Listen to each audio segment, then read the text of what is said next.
Hey guys, what's up? Lightboltjoe here. Today we are going to discuss the sixth and final book in the Vampirates series from Justin Sumper, Vampirates, Immortal War. First U.S. release was 2012. I'm sorry. English release, UK release was 2011. This is the conclusion book of the Vampirates series, which can lead on to many other stories. We'll get into it in another review. But plot of this book starts out with the will and testament of Mucho Wrath, Captain Mucho Wrath. Moonshine Wrath, his nephew, is given the Diablo. Connor is given majority sum of his fortune, like 28 million. They never say pounds, they never say dollars, they never say the actual quantity. They say notes here and there, but 28 million was like the number referenced. Who got what? Captain Kate Cutlass, Captain Cutlass Kate got 3 million if she was Moonshine's deputy for 3 years aboard the Diablo. Matilda Kettle got 3 million as well. And that's really it. That was Maluko's, givings. So throughout the book, we see Moonshine really rise up and step up. So we go from the inheritance bit to Moonshine, becoming more mature. And he's like, you know what? My ship is now in vampire possession. Let's do something about it. He brings it up to the Federation. They all agree that it's time to reclaim the Diablo. So the very first battle in this book is of the Diablo. The Pirates and the Nocturnals, which now have a alliance together, fight the Vampirates, led by Lady Lola Lockwood Sidario and, the King of Vampirates himself, Sidario, along with Stu Kelly and Johnny and all of Lady Lola's crew.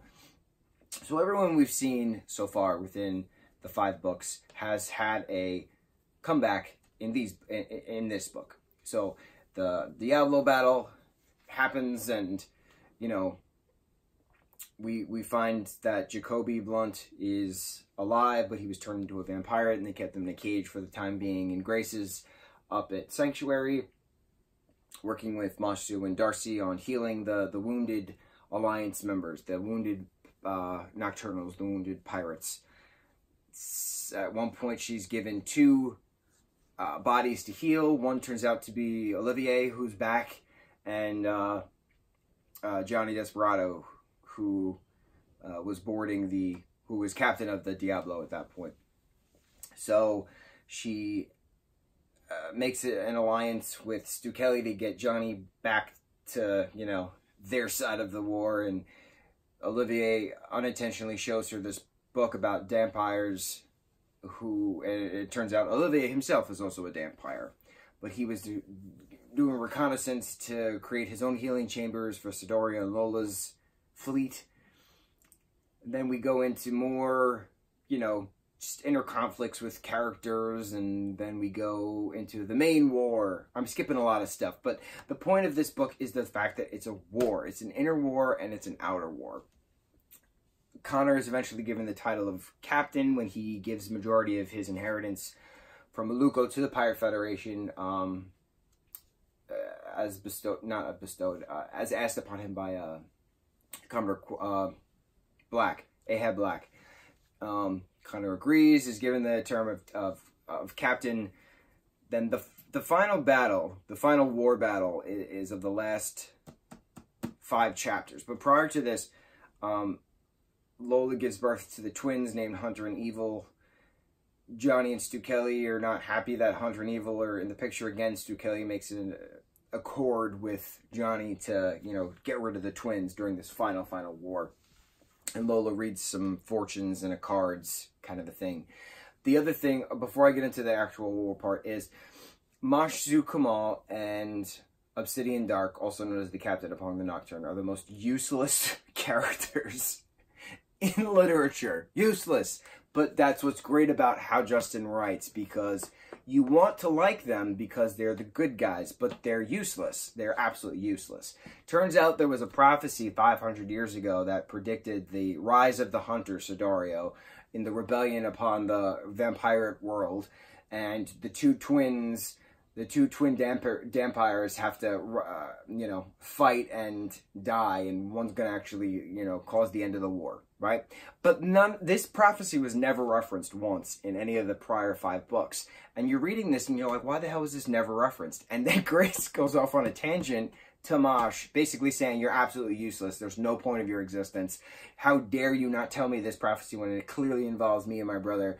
And then Lorcan Fury is going off on tangents again on Grace's side, and Oscar as well, in regards to Mosh and Obsidian Dark, and how there's the 4 cardinals of the oceans, and the captain is actually one of the cardinals. He's Cardinal South, but he had an outing with the other 3 cardinals, and he can't call on them for help, which is never mentioned as to what actually happened, like why they're not supposed to be called for help. And Grace is like, the hell with this nonsense, I'm doing it myself. And she actually calls them to help them out with one of the battles.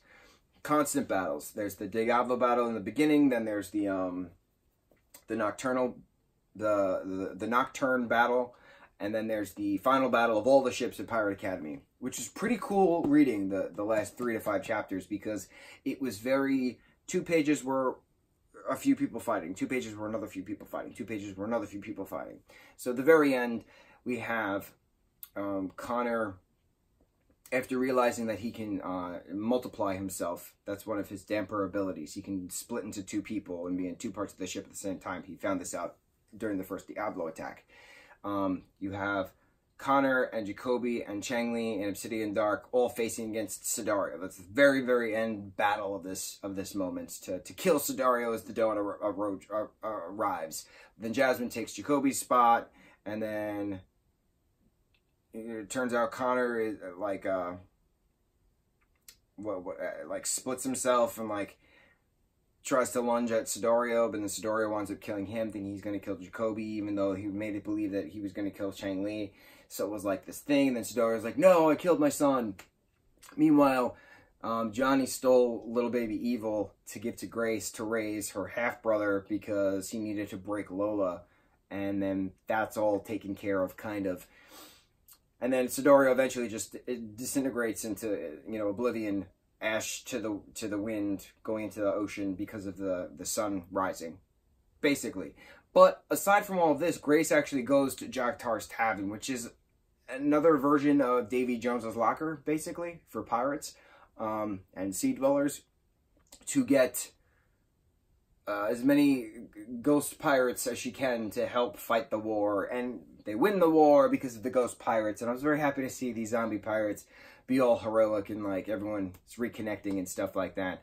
So it was nice seeing Bart reconnect with Kate, having their human to ghost moment. It was nice seeing the brothers Wraths come together and see their moment. It was nice having Moonshine grow as a character. It was nice having Grace being all badass. It was nice having Connor being all badass but very emotional at the same time. Connor Tempest is one of my absolute favorite characters in all of literature because of the character development that he actually has. And like I said, I love how Sidario, you feel for him for a majority of these books when you're not supposed to, because he's the villain, but he's a well-rounded character. Mosh Sukumal, like I said, and Obsidian Dark as the captain of the Nocturne, absolutely useless. Lorcan Fury and Changli interacting in various points of the books, awesome.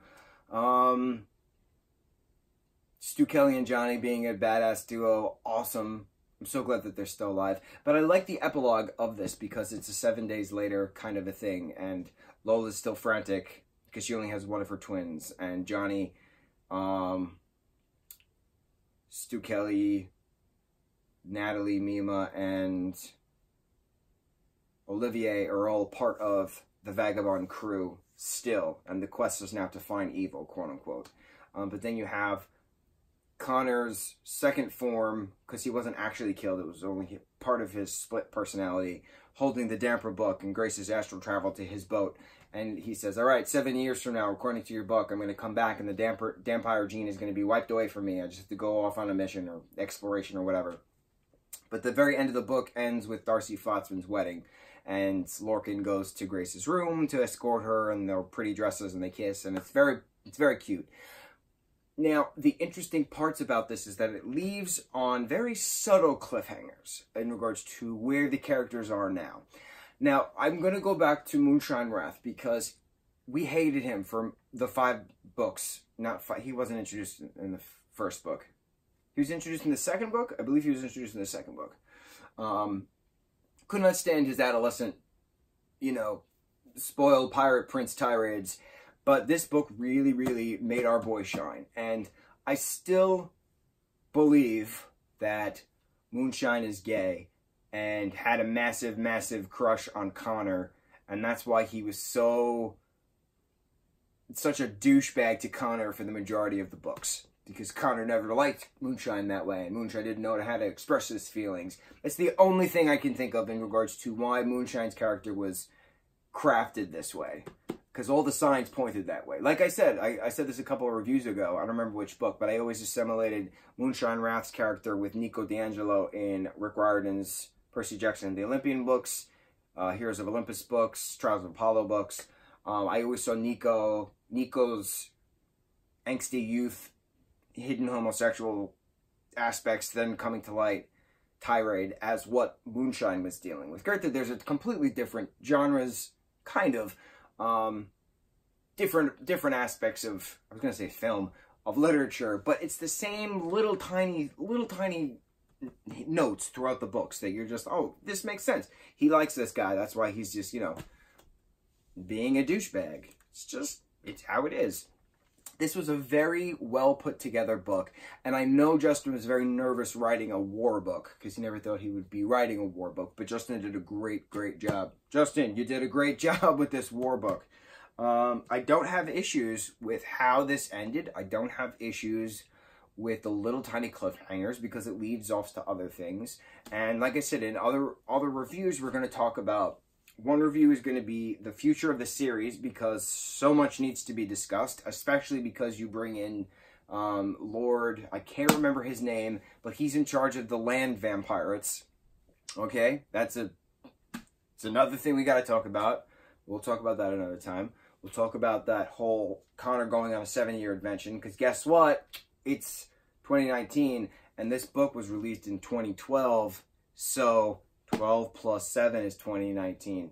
So I'm expecting a new book. No pressure. I'm expecting a new book this year to keep up with the time continuum. Then we're going to go talk about how to properly make this into a television series. 2 separate reviews at another time. This was probably the shortest review I ever did for a book, but this was very clean cut. It wasn't super scandalous like the other ones were. This was a conclusion book. This is how books should end, with little tiny subtleties at the end, but it wraps up everyone's characters as they need to be. I'm very impressed. Now, my question, Justin, is you hear all the time J.K. Rowling is always interviewed and like, oh, who is the character she, you know, was the most distraught over killing? And she always says it was Dobby, right? She cried when she wrote Dobby's death scene in Deathly Hallows. Justin, you killed a lot of people in this book and throughout the whole series. What was your hardest character to kill off and why? Did you shed tears? Did you just get emotional? Why did you decide to kill this character?